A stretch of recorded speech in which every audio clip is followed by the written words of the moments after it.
พระเจ้าพรหมทัตไม่เคยพ่ายแพ้ในเกมสกาเลยแม้แต่ครั้งเดียวเพราะบทกลอนที่พระเจ้าพรหมทัตใช้เป็นอาวุธข่มขวัญท่านปุโรหิตคู่ประลองแต่วันนี้ท่านปุโรหิตได้เตรียมแผนการลับไว้วันนี้ความพ่ายแพ้จะไม่เกิดขึ้นกับเขาอีกพระราชาและปุโรหิตจะเดิมพันด้วยศักดิ์ศรีและชะตากรรมของผู้หญิงคนหนึ่งที่ไม่เคยสัมผัสกับโลกภายนอกเล่ห์เหลี่ยมความรักและการหักหลังกำลังจะเริ่มต้น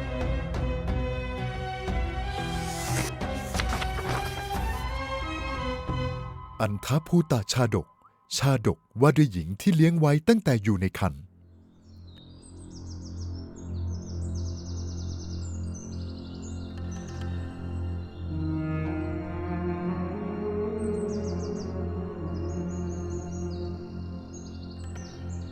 พระภิกษุรูปหนึ่งหลังจากที่บวชแล้วยังไม่สามารถบรรลุธรรมใดๆจึงบังเกิดความเบื่อหน่ายในเพศบรรพชิตประกอบกับท่านพึงพอใจสตรีนางหนึ่งเข้าจึงปรารถนาจะศึกไปครองเรือนพระสัมมาสัมพุทธเจ้าทรงทราบสาเหตุที่ภิกษุรูปนั้นปรารถนาจะศึกจึงทรงเรียกมาซักถามด้วยพระทัยกรุณาภิกษุนั้นยอมรับว่าจริงพระพุทธองค์จึงทรงระลึกชาติด้วยบุพเพนิวาสานุสติญาณแล้วตรัสว่าดูก่อนภิกษุขึ้นชื่อว่าหญิงทั้งหลายใครๆก็รักษาไม่ได้แม้บัณฑิตทั้งหลายเคยพยายามรักษาหญิงตั้งแต่อยู่ในครรภ์ก็ไม่อาจรักษาไว้ได้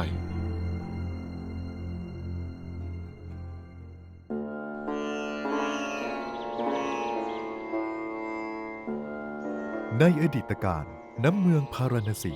พระเจ้าพรหมทัตพระองค์หนึ่งทรงเอาพระทัยใส่ดูแลประสบนิกรเป็นอย่างดีอาณาประชาราษฎร์มีความสมบูรณ์พูนสุขทั่วหน้ากัน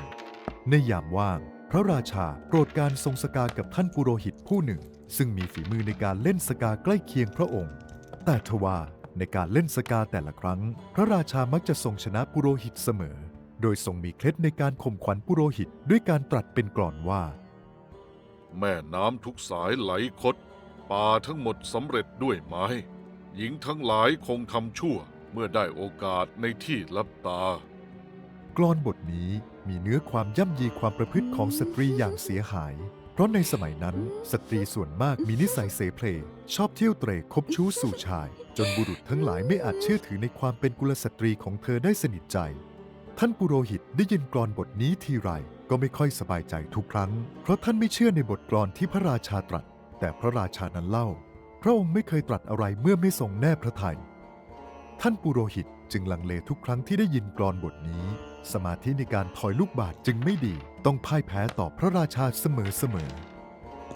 ข้าต้องพิสูจน์ให้พระองค์เห็นว่าสตรีที่ถูกเลี้ยงดูอย่างพิเศษสามารถเป็นที่ไว้ใจได้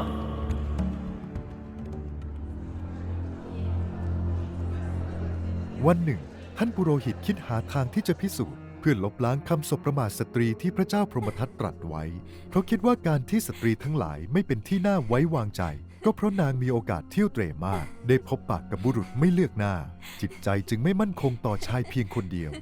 หากสามารถเลี้ยงสตรีไว้ให้พบชายได้เพียงคนเดียวสตรีนั้นก็ย่อมจะจงรักภักดีในชายผู้นั้นเพียงผู้เดียวอย่างแน่นอนเพื่อพิสูจน์ความเชื่อประการนี้ท่านปุโรหิตจึงเที่ยวส่อหาหญิงมีครรภ์ที่ยากจนได้ผู้หนึ่งซึ่งมีลักษณะต้องตามตำราว่าจะให้กำเนิดบุตรสาวท่านจึงนำหญิงนั้นมาเลี้ยงดูอย่างดีจนกระทั่งนางคลอดบุตรเป็นหญิงสมดังที่คาดคะเนไว้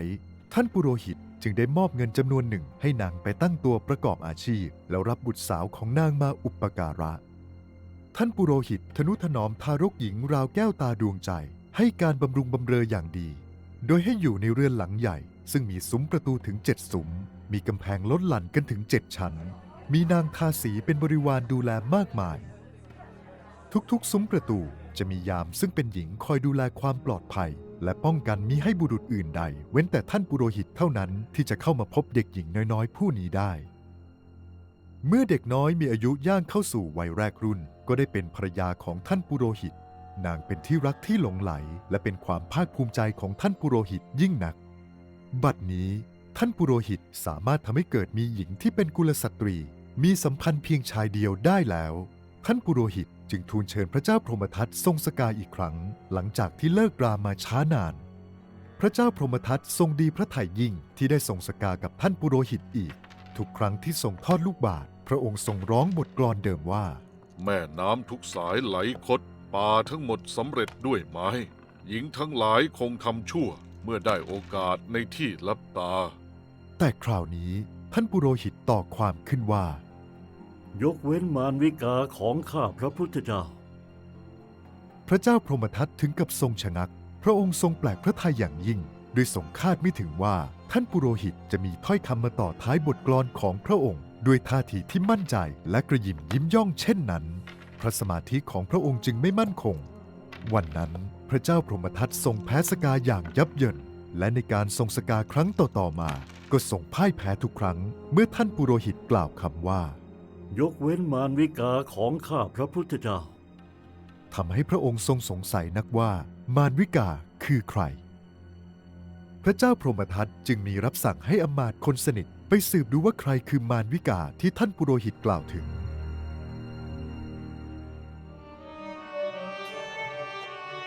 ครั้นทรงทราบแล้วพระองค์ได้ตรัสให้พานักเลงผู้หนึ่งมาพบและตรัสกับนักเลงผู้นั้นว่า ข้ามีงานชิ้นหนึ่งให้เจ้าทำ เจ้าจะทำได้ไหม หากเป็นพระราชประสงค์แม้จะยากเย็นแสนเข็ญข้าพระพุทธเจ้าขอถวายชีวิตทำให้สำเร็จ ขอพระองค์ทรงวางพระทัยเถิดพระเจ้าข้า พระเจ้าพรหมทัตจึงให้นักเลงไปหาทางผูกสมัครรักใคร่กับสาวน้อยมารวิกา พระองค์ตรัสว่า อาศัยรูปโฉมและคารมของเจ้า มารวิกาต้องหลงรักเจ้าแน่ ข้าไม่เชื่อว่าจะมีหญิงที่มั่นคงจงรักต่อชายเพียงคนเดียวได้ตลอดไป ถ้านางมีโอกาสได้พบชายมากกว่า1 คน พระราชาสั่งให้นักเลงหนุ่มทำภารกิจเพื่อพิสูจน์ความจงรักมั่นคงของมารวิกา นักเลงหนุ่มยิ้มแย้มอย่างมั่นใจพลางประสานมือคารวะและกล่าวด้วยน้ำเสียงที่เต็มไปด้วยความทะนงในตนเองว่า ข้าพระพุทธเจ้าไม่มีวันทำให้พระองค์ผิดหวังเป็นแน่พระเจ้าข้า สาวน้อยนางนั้นแม้นมีจิตใจที่เข้มแข็ง แต่ไม่มีหญิงใดทานทนต่อคำหวานและการเอาใจจากชาย ข้าพระพุทธเจ้ามีวิธีทำให้นางตกอยู่ในอำนาจได้ไม่ยาก ขอพระองค์ทรงรอคอยผลด้วยความสบายใจเถิดพระเจ้าข้า ข้าพระพุทธเจ้าจะทำให้สำเร็จอย่างแน่นอน พระเจ้าพรหมทัตได้ยินเช่นนั้นจึงพยักหน้าอย่างพึงพอใจ พร้อมตรัสว่า ดีแล้วข้าเชื่อในความสามารถของเจ้า เจ้าจงไปทำงานนี้ให้สำเร็จตามที่กล่าวเถิด จากนั้นพระเจ้าพรหมทัตได้พระราชทานทรัพย์ให้นักเลงไปใช้จ่ายในการทำงานในครั้งนี้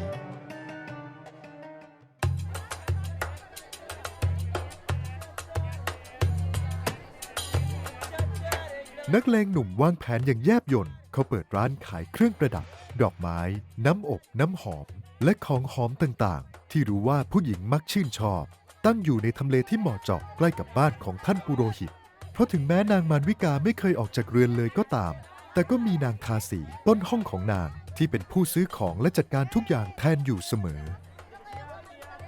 วันหนึ่ง นางทาสีเดินเข้ามาในร้านเพื่อเลือกซื้อดอกไม้น้ำอบน้ำหอมตามที่นายสาวต้องการ นักเลงหนุ่มที่เฝ้ารอวันนี้อย่างใจจดใจจ่อรีบถลาเข้าไปหานางทาสีโดยไม่ให้เสียจังหวะ เขาถึงกับคุกเข่ากอดเท้าของนางไว้แน่น น้ำตาคลอเต็มใบหน้า ก่อนจะร้องไห้สะอึกสะอื้นอย่างหนัก เสียงสั่นเครือเต็มไปด้วยความเวทนา แม่จ๋าแม่หายไปอยู่ที่ไหน ลูกตามหาแม่มานานเหลือเกิน ในที่สุดก็ได้พบแม่ในวันนี้ นักเลงหนุ่มทำทีเป็นบุตรที่พลัดพรากของนางทาสี เอ๊ะ เจ้าเป็นลูกของข้าจริงเหรอ นางทาสีตกใจจนยืนนิ่ง คิ้วขมวดเข้าหากันอย่างสับสน เพราะไม่เคยเห็นหน้าของชายคนนี้มาก่อน แต่ก่อนที่เธอจะหาทางตอบโต้ใดๆพรรคพวกของนักเลงที่เตรียมกันไว้ล่วงหน้า ก็กรูกันเข้ามารุมล้อม ส่งเสียงสนับสนุนเสียงดังพร้อมเพรียง ดูสิ แม่ลูกคู่นี้เหมือนกันราวกับพิมพ์เดียวกันเลย แม่กับลูกแท้ๆช่างละไม้คล้ายคลึงกันเสียจริง ๆ นางทาสีตกอยู่ในภวังค์เธอมองไปมารอบตัวท่ามกลางสายตาหลายคู่ที่จับจ้อง เหตุการณ์ที่เกิดขึ้นเร็วเกินไปทำให้เธอไม่ทันได้ตั้งตัว พยายามคิดหาทางออกจากสถานการณ์ที่แปลกประหลาดนี้ ขณะที่นักเลงหนุ่มยังคงสวมบทบาทต่อร่ำไห้หนักขึ้นพร้อมรำพึงรำพัน แม่จ๋าอย่าทิ้งลูกไปอีกเลยนะ ลูกคิดถึงแม่เหลือเกิน อย่าหนีลูกไปอีก เสียงสะอื้นของนักเลงกับคำพูดเสแสร้งสะท้อนผ่านบรรยากาศทำให้ทุกคนรอบข้างเริ่มคล้อยตาม ในขณะที่นางทาสีเริ่มรู้สึกสับสน ไม่รู้จะหาทางออกจากสถานการณ์นี้อย่างไรดี เจ้าหนุ่มคนนี้ดูหน้าตาคมคายไม่แพ้แม่เนอะ โธ่น่าสงสาร อุตส่าห์ตามหาแม่มาตั้งนาน นางทาสีพลันมีอาการราวกับคนบ้าจี้ที่ถูกคนทั้งหลายแซ่ซ้องให้ร้องร่ำขึ้นมาทันที นางใจอ่อนยวบมีอารมณ์เศร้าสร้อยคล้อยตาม ถึงกับสุดกายลงโอบกอดบุตรแอบอ้างนั้นไว้แนบอก น้ำตาร่วงไหลลงอาบแก้มดูน่าสมเพชเวทนาและน่าขัน จนคนทั้งหลายต้องกลั้นยิ้ม ลูกเอ้ย แม่ก็ไม่รู้ว่าเราพลัดพรากจากกันไปได้ยังไง แต่ในที่สุด แม่ก็ได้พบเจ้าสักทีแม่เสียใจเหลือเกินที่ต้องทิ้งเจ้าไว้เพียงลำพัง เจ้าอยู่ยังไงบ้าง ตลอดเวลาที่ผ่านมา แม่ไม่เคยรู้เลย เธอกอดนักเลงแน่นขึ้นราวกับกลัวว่าจะพลัดพรากกันอีกครั้ง ขณะที่นักเลงหนุ่มแซงสะอื้นต่อเพื่อเสริมบทละครพูดเสียงสั่นตอบกลับทันที ลูกก็คิดถึงแม่มากเหลือเกิน แม่ ลูกต้องลำบากมาตลอดชีวิตที่ไม่มีแม่อยู่เคียงข้าง ลูกเฝ้าตามหาแม่มาทุกหนทุกแห่ง จนวันนี้ฟ้าก็เมตตาให้เราได้พบกัน แม่อย่าทิ้งลูกไปอีกนะ ครั้นเวลาผ่านไปสักครู่ นักเลงผู้นั้นแซงทำเป็นส่างโศกเช็ดน้ำตาอยู่บ่อยๆ แล้วอ้อนถามขึ้นว่า แม่อยู่ที่ไหน แล้วนี่แม่กำลังจะไปไหนเหรอจ๊ะ แม่อยู่บ้านของท่านปุโรหิตกำลังจะมาหาซื้อดอกไม้ไปให้แม่หนูมารวิกา นางเป็นคนงามมากทีเดียว ซ้ำยังชอบแต่งตัวด้วยดอกไม้ น้ำอบน้ำปรุง นางสวยราวกับนางฟ้า ก็แม่นี่แหละ เป็นคนจัดการดูแลทุกอย่างให้ คนอื่นน่ะ ท่านปุโรหิตไม่ไว้ใจหรอก นักเลงหนุ่มเห็นได้ช่อง จึงรีบจูงมือนางทาสีเข้ามาในร้านพลางบอกว่า ต่อไปนี้แม่ไม่ต้องไปหาซื้อของที่ไหน ให้คุณหนูมันวิกาอีกแล้วนะจ๊ะ แม่มาเอาที่ร้านของฉันไปได้เลย เมื่อพูดจบ นักเลงหนุ่มไม่รอช้า รีบกุลีกุจอจัดดอกไม้เครื่องหอมและเครื่องประทินโฉมต่างๆ ซึ่งล้วนแต่เป็นของงามๆดีๆ เขาจัดเต็มจำนวนมากมายให้กับนางทาสี โดยไม่คิดเงินแม้แต่น้อยพลางส่งยิ้มอ่อนโยนและบอกว่า อันนี้แม่เอาของพวกนี้ไปให้คุณหนูมันวิกาเถอะ ของดีๆทั้งนั้น แม่บอกคุณหนูมันวิกาด้วยนะ ว่าฉันยินดีมอบให้จ้ะ นางทาสีรับของด้วยรอยยิ้มซาบซึ้งพลางนึกในใจถึงความดีของลูกชายรับสมอ้างที่เพิ่งได้พบ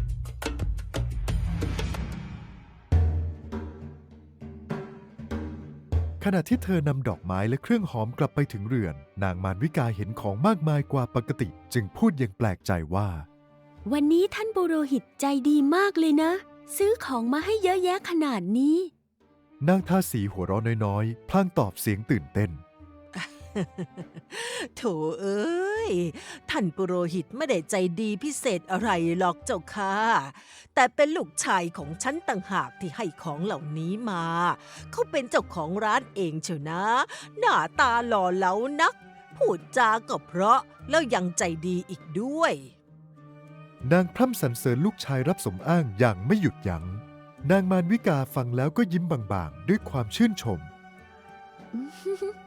จริงเหรอ เขาหล่อและใจดีขนาดนั้นเชียวเหรอ นางทาสีพยักหน้ารับอย่างกระตือรือร้น จริงแท้แน่นอนเจ้าค่ะ ลูกชายฉันเป็นคนน่ารักมากทำอะไรทุกอย่างด้วยใจบริสุทธิ์ คุณหนูไม่ต้องกังวลเลย ของพวกนี้เขาตั้งใจทำให้คุณหนูเต็มที่เลยเจ้าค่ะ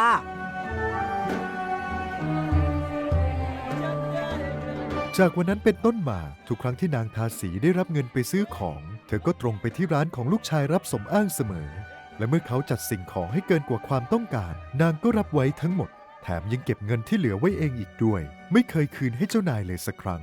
เวลานางปรนนิบัติรับใช้นางมารวิกา นางก็ไม่ลืมที่จะพร่ำสรรเสริญลูกชายเสมอ เขาช่างเป็นคนที่แสนดี มีน้ำใจ รักครอบครัว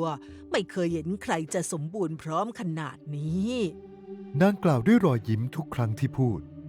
นางมารวิกาที่ได้ยินคำชมเชยไม่เว้นวันก็ค่อยๆเริ่มหลงไหลและชื่นชมในตัวลูกชายรับสมอ้างของนางทาสีเข้าไปทุกทีโดยไม่รู้ตัวทำให้มารวิกาสนใจและอยากพบเขา เวลาผ่านไปอีก2-3 วันหนุ่มนักเลงก็เริ่มแผนการขั้นต่อไป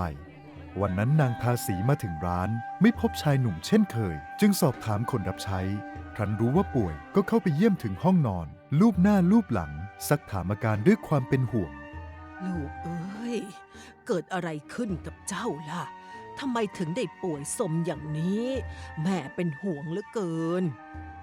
เขาแซงอมพนำอ้ำอึ้งอยู่เป็นเวลานานจึงยอมบอกว่า แม่จ๋า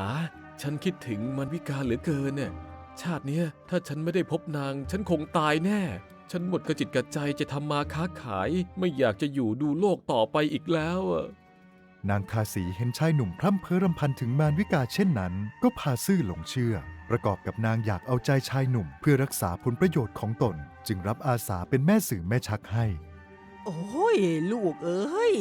เรื่องแค่นี้แม่จัดการให้ได้แน่นอน แม่จะเป็นธุระให้เอง อย่าคิดมากไปเลยนะ แม่จะจัดการให้เอง เมื่อได้รับคำมั่นนักเลงหนุ่มก็แอบยิ้มในใจ แต่ยังคงแซงทำเป็นเจ็บปวดพยักหน้าอย่างอ่อนแรงก่อนกล่าวอย่างรู้สึกขอบคุณ ขอบคุณมากแม่ ถ้าได้พบแม่เพียงครั้งเดียว แม่ตายก็ไม่เสียดายชีวิตแล้วอะ นางทาสีซึ่งรู้สึกว่านี่คือเรื่องเร่งด่วนที่ต้องจัดการอย่างเร็วที่สุด จึงรีบกลับไปที่บ้าน พร้อมขนดอกไม้น้ำหอมและของฝากต่างๆ กลับไปฝากนายสาวมากมาย แล้วทำทีเป็นลับลมคมในเดินเข้าไปกระซิบกระซาบกับนางมารวิกาด้วยท่าทีที่ทุกข์ร้อนราวกับเป็นเรื่องคอขาดบาดตาย แม่มารวิกาจ้าลูกชายฉันเขาฝากดอกไม้กับน้ำหอมมาให้เนี่ยจ้าตอนนี้เขาไม่ค่อยสบายบ่นคิดถึงหนูใหญ่เลย นี่ถึงกับล้มหมอนนอนเสือไม่เป็นอันกินอันนอนเชียว เขาบอกว่าถ้าได้พบหนูสักครั้ง แม้ตายก็ไม่เสียดายชีวิต หนูจะว่าไงจ๊ะ จะให้เขาได้พบสักหน่อยดีไหม นางมารวิกาฟังแล้วมีสีหน้าประหลาดใจ ก่อนจะเอ่ยด้วยความสงสัย เอ๊ะ เขาเป็นอะไรมากเหรอ แล้วทำไมถึงได้มาคิดถึงฉันล่ะ ฉันไม่เคยรู้จักเขาเลยสักนิด นางทาสียิ้มกว้าง พยายามหาทางกล่อมต่อ โธ่แม่ ลูกชายฉันน่ะเขาหลงรักหนูมาก ถึงขนาดนอนป่วยเพราะคิดถึง หนูลองให้โอกาสเขาสักครั้งเถอะจ้า แค่พบหน้าแค่ครั้งเดียว นางมารวิกาครุ่นคิดอยู่ครู่หนึ่ง เธอยังลังเล แต่ก็อดไม่ได้ที่จะรู้สึกหวั่นไหวเล็กน้อย เพราะคำพูดของนางทาสีที่สรรเสริญลูกชายอย่างไม่ขาดปากมาตลอดหลายวัน แหม ถ้าถึงขนาดป่วยไข้ก็น่าสงสารนะ แต่ฉันออกไปไม่ได้นี่ ถ้าเขาอยากพบฉันจริง ๆ ก็ใช้ความสามารถเข้ามาหาเองสิ นางทาสีที่ได้ยินคำตอบนั้นก็ยิ้มกว้างอย่างลิงโลด รีบรับคำทันที ได้เลยจ้า เดี๋ยวที่เหลือฉันจะจัดการให้ทุกอย่างเอง ทั้งนางมารวิกาและนางทาสียังไม่รู้ตัวเลยว่า พวกเธอกำลังเดินเข้าสู่กับดักที่นักเลงหนุ่มได้วางเอาไว้ จากนั้นนางทาสีก็เริ่มวางแผนกำราบหญิงรับใช้และยามประตูให้อยู่ในอำนาจของตน โดยอาศัยที่นางเป็นคนสนิทของมารวิกา ทาสีคนใดที่กระด้างกระเดื่องเคร่งครัดต่อหน้าที่นางก็กลั่นแกล้งด้วยวิธีต่างๆ จนหญิงเหล่านั้นคับใจลาออกไปบ้างหลบหลีกนางบ้างเพราะเข็ดขยาดในความร้ายกาจของนางจนไม่มีใครอยากเกี่ยวข้องเอาธุระด้วยนางอยากทำอะไรก็ทำไป เมื่อทุกอย่างดำเนินไปตามแผนนางทาสีก็ลอบพานักเลงหนุ่มเข้ามายังห้องของนางมารวิกาได้อย่างง่ายดายโดยแอบซ่อนตัวเขาไว้ในกล่องดอกไม้ขนาดใหญ่ที่บรรจุบนรถเข็นผ่านประตูต่างๆโดยไม่มีใครสังเกตหรือตรวจค้นนางสามารถพาเขาเข้ามาได้โดยราบรื่นเมื่อมาถึงห้องนอนของนางมารวิกาและนักเลงหนุ่มได้ปรากฏตัวออกจากกล่องนางมารวิกาเห็นชายหนุ่มรูปงามก็เกิดความพึงพอใจในทันทีความประหลาดใจแรกแปลเปลี่ยนเป็นความสนใจอย่างรวดเร็วนักเลงหนุ่มยิ้มอ่อนก่อนจะคารวะเบาๆด้วยท่าทีสุภาพและอ่อนโยน ข้าพเจ้าต้องขออภัยที่มาพบท่านด้วยวิธีเช่นนี้ แต่ความรักและความคิดถึงที่มีต่อท่านนั้นเกินกว่าข้าจะอดกลั้นได้ข้าพเจ้าเพียงต้องการเห็นหน้า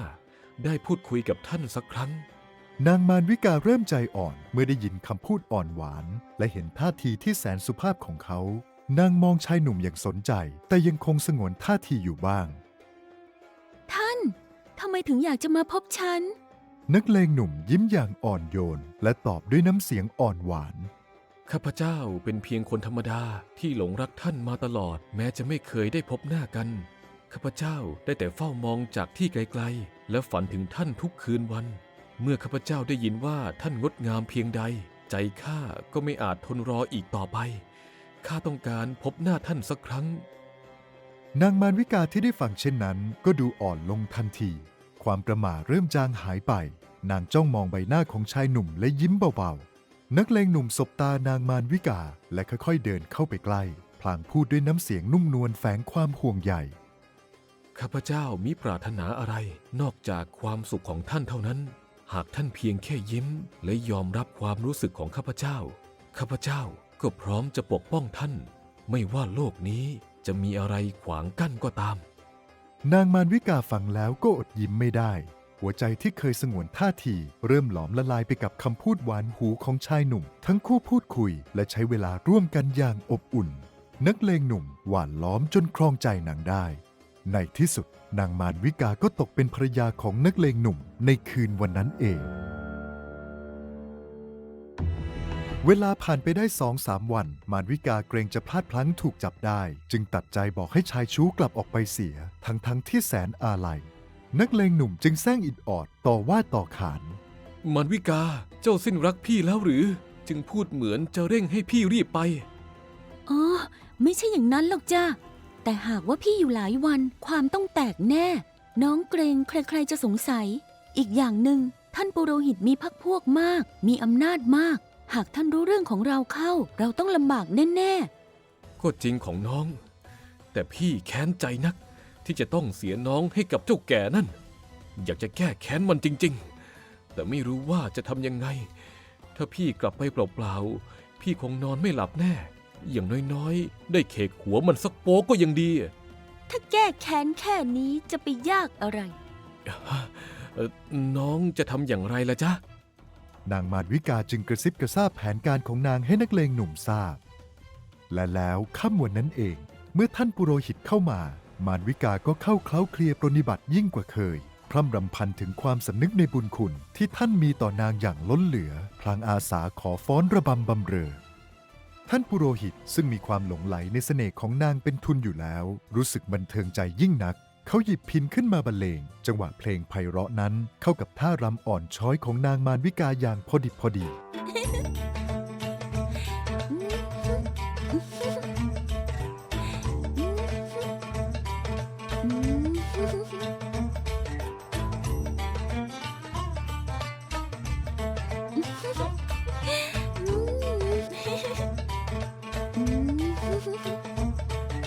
นางฟ้อนไปสักครู่แล้วก็แซงทำท่าเขินอาย หยุดรำและหันมาพูดกับท่านปุโรหิตด้วยน้ำเสียงหวานใสว่า ท่านเจ้าขาดิฉันเขินซะจริง ท่านจ้องมองดิฉันตลอดเวลาทำให้ดิฉันไม่กล้าฟ้อนต่อไปเลย แต่ใจดิฉันยังไม่อยากหยุดรำขอปิดตาท่านก่อนดีไหมเจ้าคะจะได้ฟ้อนต่อได้อย่างสบายใจอืม ท่านปุโรหิตที่หลงไหลในตัวนางก็พยักหน้ารับโดยไม่เอะใจอะไร นางจึงหยิบผ้าขึ้นมาผูกตาท่านแน่นหนา พลางเยินยอชมความสามารถในการบรรเลงพิณของท่านจนท่านยิ่งปลื้มใจ หลังจากนั้นนางเริ่มฟ้อนต่อไป แต่แซงรำจนถลาไปเหยียบปลายเท้าของท่านปุโรหิต นางทำทีลนลานรีบเข้าไปกอดขาท่าน พลางกล่าวคำขอโทษเสียงสั่นไหว อุ๊ยท่านเจ้าขาดิฉันขออภัยเจ้าค่ะ เพลงพิณของท่านไพเราะจนดิฉันเคลิ้มไป ลืมตัวซะจริง ดิฉันไม่ได้ตั้งใจเลยนะเจ้าค่ะ ท่านปุโรหิตปลาบปลื้มใจเป็นที่สุด หัวเราะเบาๆและกล่าวด้วยเสียงเอาใจว่า สำหรับมารวิกาแล้วไม่มีความผิดใดที่ข้าจะยกโทษให้ไม่ได้หรอก นางมารวิกาเห็นท่านปุโรหิตอารมณ์ดี จึงพูดหยิกแกมหยอกลองใจต่อไป แล้วถ้าดิฉันเผลอเขกศีรษะท่านเข้า ท่านจะยกโทษให้ด้วยเหรอเจ้าคะ ท่านปุโรหิตหลงคำหยอกยิ้มพลางกล่าวตอบอย่างเอาใจว่า แน่นอนสิมารวิกา ข้าไม่ว่าอะไรหรอก ลองดูเถอะ มารวิกายิ้มอย่างเจ้าเล่ห์แซงทำเป็นอิดออดนิดหน่อย แล้วกล่าวว่า อืม ถ้าอย่างนั้นขอท่านเจ้าขา ระวังตัวไว้ดีๆ นะเจ้าค่ะ พร้อมกับที่นางชายตาส่งสัญญาณให้ชายชู้นักเลงหนุ่มที่ซ่อนตัวอยู่ก็ย่องกริบเข้ามาด้านหลัง แล้วใช้มือเคกศีรษะท่านปุโรหิตเต็มแรงก่อนรีบถอยหลบหลังม่านอย่างรวดเร็ว ท่านปุโรหิตที่ถูกเคกอย่างแรงถึงกับมึนงง หัวโนตาพร่ามัว แต่ยังพยายามกลั้นเก้อยื่นมือออกมาคำศีรษะพลางกล่าวว่า โอ้โหแหมมือนิ่มๆอย่างนี้ แต่ทำไมเขกเจ็บจังเลยละจ๊ะมารวิกา เมื่อนางมารวิกาแกะผ้าผูกตาออก นางก็รีบแซงทำท่าอ่อนโยน สารวนหาน้ำมันมานวดศีรษะท่านปุโรหิตด้วยท่าทีเอาอกเอาใจ ท่านเจ้าขาดิฉันขออภัยจริงๆ นะเจ้าค่ะคงจะเผลอทำแรงไป เพราะเคลิ้มไปกับเพลงพินของท่าน มือน้อยๆของดิฉัน ไม่คิดว่าจะทำให้ท่านเจ็บได้ขนาดนี้เลยนะเจ้าค่ะอืม ท่านปุโรหิตถึงแม้จะยังรู้สึกมึนงงจากแรงเคกแต่ก็มองนางด้วยความเอ็นดู ยิ้มออกมาเล็กน้อย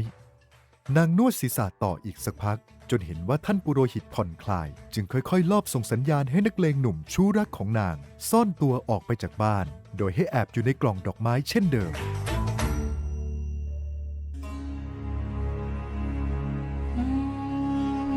เมื่อชายหนุ่มกลับถึงวังเขาก็รีบเข้าเฝ้าพระเจ้าพรหมทัตทันที ทูลรายงานผลการปฏิบัติงานที่ดำเนินการได้อย่างราบรื่น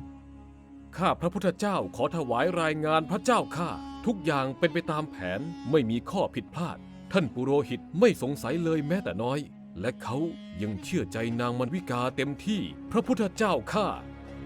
พระเจ้าพรหมทัตทรงฟังแล้วแย้มสวนด้วยความยินดี ดีมาก เจ้าทำงานได้ดีมาก ในที่สุดเราก็สามารถหักล้างคำอวดอ้างของท่านปุโรหิตได้สำเร็จ เขาไม่มีทางใช้คาถายกเว้นมารวิกาได้อีกต่อไปแล้ว ดังนั้นเมื่อท่านปุโรหิตเข้าเฝ้าปรึกษาราชการงานเมืองเสร็จแล้ว ก็ส่งชวนให้ตั้งกระดานสกาทันที โดยฝีพระหัตถ์เชิงสกาแล้ว พระราชาทรงเล่นได้ดีพอๆกับท่านปุโรหิต การแพ้ชนะจึงถือกำลังใจเป็นสำคัญ ท่านปุโรหิตนั้นถึงแม้จะมีกำลังใจมั่นคงอยู่เหมือนเดิม เพราะยังไม่รู้เรื่องของนางมารวิกา แต่พระเจ้าพรหมทัตกลับมีกำลังพระทัยเหนือกว่า เพราะทรงทราบว่าท่านปุโรหิตไม่สามารถกล่าวหักล้างบทกลอนของพระองค์ได้อีกต่อไปแล้ว ดังนั้นการเล่นสกาครั้งนี้ถึงแม้ท่านปุโรหิตจะต่อเพลงคาถาด้วยคำว่ายกเว้นมารวิกาของข้าพระพุทธเจ้าทุกครั้งก็ไม่สามารถเอาชนะพระราชาได้แม้สักครั้ง ในที่สุดพระเจ้าพรหมทัตทรงยุติการเล่นสกาแล้วตรัสแก่ปุโรหิตว่า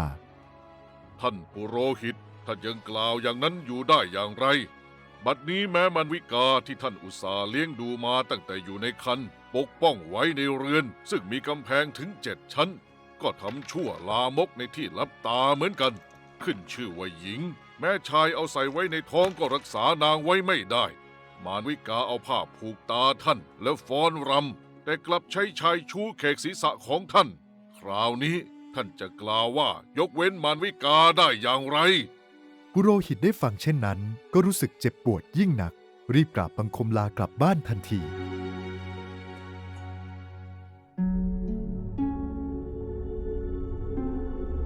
ครั้นถึงแล้วจึงรีบเข้าไปซักถามคาดขันให้มารวิกาสารภาพ นางมารวิกาเป็นผู้ร้ายใจแข็ง แม้จะรู้ว่าเสียรู้ถูกชายชู้เอาความลับไปเปิดเผยแล้วก็ยังไม่พรั่นพรึง กลับทำมารยาบีบน้ำตาคร่ำครวญว่าถูกใส่ความ นางยืนยันแข็งขันว่าไม่เคยนอกใจซ้ำกล่าวสบทสาบานขอทำสัจจกิริยาลุยไฟพิสูจน์ความบริสุทธิ์ท่านปุโรหิตสิ้นความไว้วางใจนางแล้ว แต่จะลงโทษก็ยังไม่ถนัดเพราะขาดหลักฐานที่แน่ชัด เมื่อนางขอลุยไฟท่านจึงรับคำทันทีพร้อมสั่งให้บ่าวไพร่ตระเตรียมไม้ฟืนไว้เพื่อทำพิธีลุยไฟในวันรุ่งขึ้นนางมารวิการู้สึกผิดหวังที่ท่านปุโรหิตไม่ทัดทานการลุยไฟของนางแม้สักนิดนางจึงวางแผนเอาตัวรอดทันทีโดยสั่งนางทาสีต้นห้องให้รีบไปบอกชายชู้ของนางให้มาช่วยเสริมอุบายทำลายพิธีลุยไฟให้จงได้พร้อมทั้งออกอุบายเป็นขั้นตอนโดยละเอียดให้ไปวันรุ่งขึ้น ฟืนกองใหญ่สำหรับการลุยไฟได้ถูกกองไว้กลางลานบ้าน ชาวบ้านย่านนั้นต่างพากันมาดูมากมาย ครั้นได้เวลานางมารวิกาทำทีไม่สะทกสะท้าน หวังจะทำให้ท่านปุโรหิตตายใจ นางก้าวเข้าไปยืนหน้ากองไฟประนมมือกล่าวคำสัตย์สาบานต่อหน้ามหาชนว่า ข้าแต่ท่านปุโรหิต ขึ้นชื่อว่าการสัมผัสด้วยมือชายยกเว้นท่านแล้ว ดิฉันไม่เคย ด้วยสัจจะนี้ขอไฟอย่าได้ไหม้ดิฉัน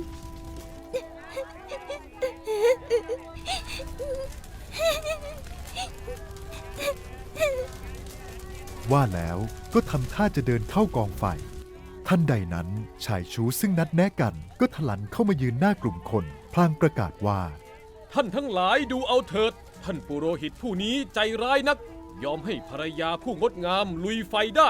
แล้วตรงรีเข้าไปฉุดรั้งมือนางไว้ มารวิการีบสะบัดมือแล้วถลาเข้าไปคุกเข่าต่อหน้าท่านปุโรหิตพร้อมรำพันว่า ท่านเจ้าขา ดิฉันไม่อาจลุยไฟได้แล้ว